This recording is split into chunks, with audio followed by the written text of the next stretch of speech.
everyone, let's talk turkey. So you got to see what my turkey looked like in the crock pot. And I'll let you know, I have cooked that for 24 hours. So I started it on high for 5 hours. Then I turned it down to low for 4 hours, maybe 5 hours, something like that. So it was about, let's say 10 hours cooking on a higher temperature. And then I just put it on warm, and it just finished. The rest of it came up nice and crispy on the top. You can see it was nicely browned. So a couple times I've made things, and I had a video on 6 chicken thighs, and I made 6 chicken meals out of only 6 chicken thighs. And I showed you on the video how I did that and what I did. And a lot of people said, well, you know, could you show us how to make those meals? I got to add that to the list. But so I had this turkey. So what did I make out of it? It wasn't a huge turkey. I'm not, maybe 20 pounds, 15, 20 pound turkey. It wasn't a huge turkey, but it was a good sized turkey. And it was free. So here's the key word, free. Don't waste free food. So I cooked it in the crock pot. I have a lot of broth from there that I can use. And I couldn't fit it in the crock pot, so I took the wings and the drumsticks off, and I cooked that down for 24 hours, and I've made broth in that pot that you got to see. So now I'm going to take the meat off of the drumsticks and the wings and use that for soup, but then put all those bones back in that pot again with fresh water, and I'm going to dismantle the carcass, take all the meat off, and all the bits, all the gristle, all the skin, all those weird pieces, funky pieces that you go, oh, I don't want to eat. All of that will go back into the crock pot with fresh water, and that will cook for 24 to 48 hours on low. And I'll make a nice bone broth from that. So that's, I got a lot of broth.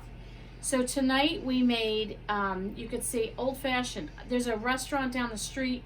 This is my favorite meal. They do open-faced turkey sandwiches with peas and mashed potatoes on the side. I don't know, I'm an old-fashioned girl. It's something my grandmother used to make. I just like it. It was delicious.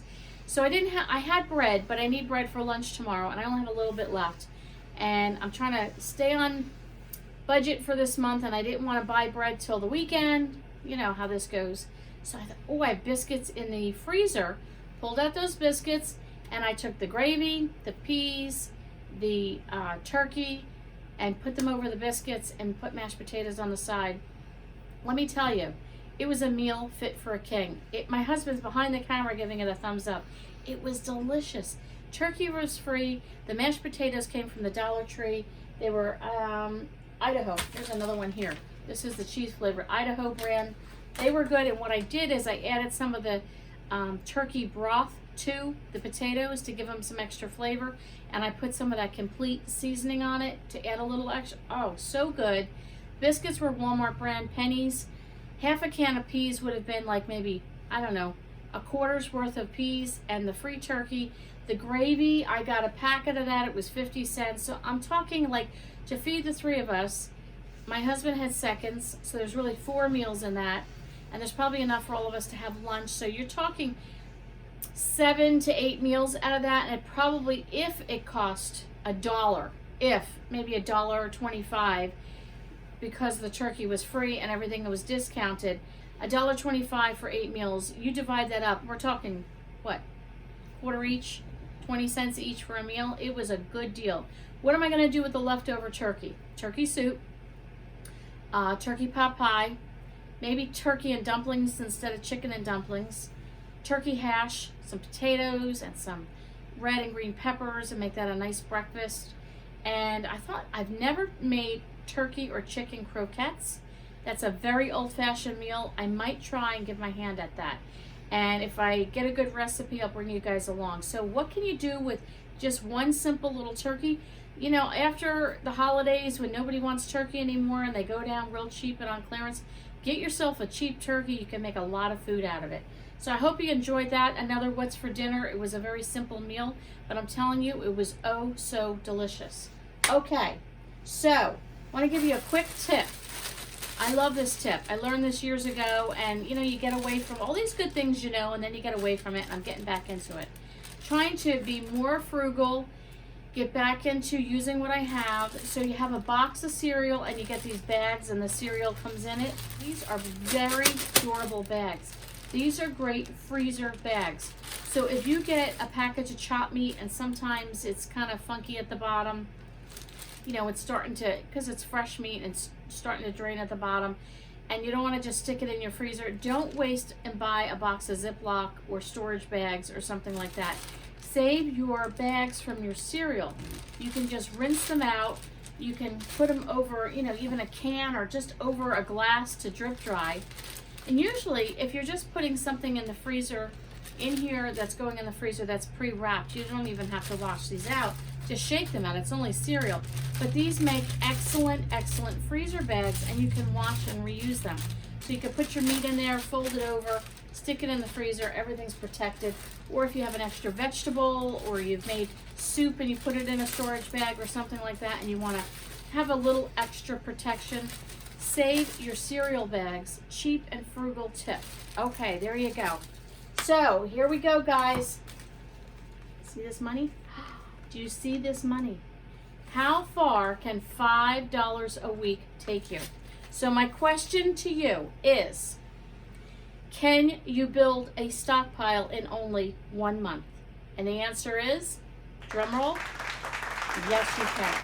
So leave in the comments below, have you started brand new a stockpile? Have you started to refresh your stockpile?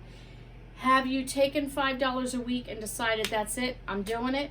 Maybe $1 a week, whatever the amount is. Have you decided that you're going to do it?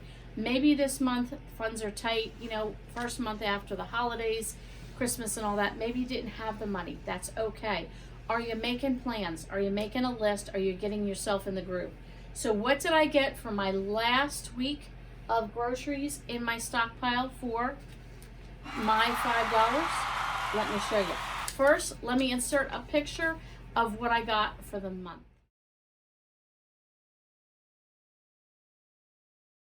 Okay, so listen, $5 a week, 5 items a week equates $20 for the month, or 20 items for the month. And people tell me, oh, I can't afford to do a stockpile. Yes, you can. I don't have the room for a stockpile. We talked about that. I live in a small space. We talked about that. My ideas are not, again, rocket science. They're just basic ideas, but to help you get started thinking about what could I do. What did we buy this week with our $5? Now I have 5 categories that I would recommend. A beverage, a vegetable, a meat, a bread, and a miscellaneous. So for my beverage this week, I picked up a second milk. Milk is always a good thing to have on hand for cooking, for drinking, for baking, for all kinds of stuff. Okay, then what did I get for my meat this week for my $1? I picked up a beef hash. And this is a good thing. We had this the other day, and I made this with corn muffins and grits. And we had that for dinner, and it was delicious. And grits are cheap. So you can do a side of whatever you want, but I just felt like something old-fashioned, and that's what we had. But this is beef, so there's your meat, and it has potatoes in it. So really that's a vegetable as well, and we're not talking gourmet, organic, healthy meals. We're talking about meals to sustain you, to fill your tummy, to get you through to the next day when you can get paid. Power goes out, you're out of work, you know, just don't have any money. So you have things like this. Your meals are not going to be the most perfect balanced meal, but they're going to be enough to get you by. And for $1 a can of beef hash, you can do all kinds of stuff with that. So that's my meat. And then what did I get for a vegetable? I bought a can of potatoes. So potatoes is a side for anything. I can use this with the instant potatoes and make a thicker, better potato soup. I can add peas and potatoes and just put that over bread. Again, these are not meals that you're going to say, Lynn, these are not healthy meals. These are not organic. These are meals to get you through some hard times, to get you through another week or a few days until you can get more fresh fruits and vegetables and so on. So my grandmother, I don't know if it's an Irish thing. If you're from Ireland, you can leave a comment. But she would do boiled potatoes and peas, and she would make it like a little,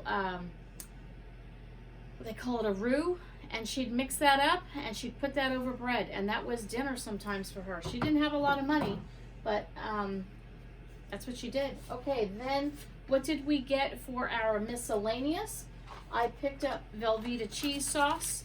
This is great over potatoes, over vegetables, over anything, macaroni and cheese, whatever you want to do. We picked up ramen the other day. You can mix it with the ramen and make that like a macaroni and cheese. It's not the elbow, it's the ramen, but it will work.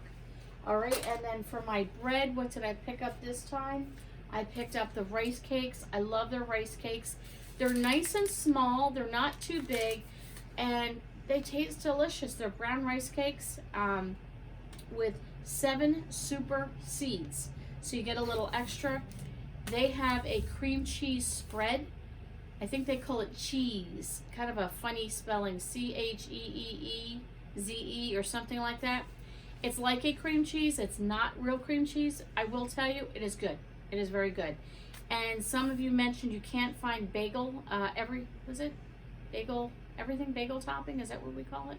You know what I mean, the bagel topping stuff, the everything. They had it at my Dollar Tree, which was down the street. I didn't buy it because I didn't need any more. I've got plenty in the stockpile. But you put that on here with a little of that seasoning, or an avocado on here, and some diced up tomatoes. Ooh, good stuff. So this can be a bread. Again, you can't store bread in the stockpile. It will go moldy. But you can store rice cakes and peanut butter. We have peanut butter here. Ta-da! You know, you could do rice cake, just plain rice cake. You have nothing else. You can eat a rice cake. Have some rice cake and tea in the morning, a rice cake and a cup of coffee in the morning, and you'll be okay. So some of the things, quick recap. We have the hash. I've gotten peanut butter. We have rice cakes. I have bouillon, cheese sauce, instant potatoes. We have some fruit. We have some pinto beans. We have some rice. We have pizza crust as a bread. We have ramen in place of a bread. We have some peanut butter breakfast sandwiches in place of a bread. We have peas and we have some potatoes for a veggie. We have 2 cans of meat. One is ham, one is tuna. We have 2 milks that are shelf stable until you open them. And we have 2 gallons of water. All of this was $20. Now this is $20 at the Dollar Tree or a dollar store. If you were to go to Walmart, maybe it would have been even $17 to $18. You maybe got something on clearance. You maybe could have gotten it down to $14 or $15. All of this, you now officially have started a stockpile. Isn't that exciting? You have all of these items and you didn't need to use these. These are things you're storing for the future. Now this week coming, you don't get paid till the following week. You're getting kind of hungry. There's not much in there. What can I use? Let's go shop in our stockpile, and you've got a variety of things that you can make with these items. I hope you enjoyed this. I hope you enjoyed this little mini series on a $5 stockpile. I've got some other stockpile stuff up and coming that I'll share with you. Real basic things. Listen, if you are a entrepreneur of a stockpile and you have created this wealth of food in your basement or in your pantry, this probably is not a video for you. This is more for people that are just starting out, needing to start over on a budget, need to be frugal, and sometimes you just don't know where to start. This is a simple way to start. So I hope you enjoyed what's for dinner with that turkey. You got to try that recipe. It's so good. What we did with our $5 for week 4, again, question to you is, can you start a stockpile in a month? And the answer is yes, you can. Hope you enjoyed today's video. We'll catch you on the next one. Don't forget to like, comment, and subscribe.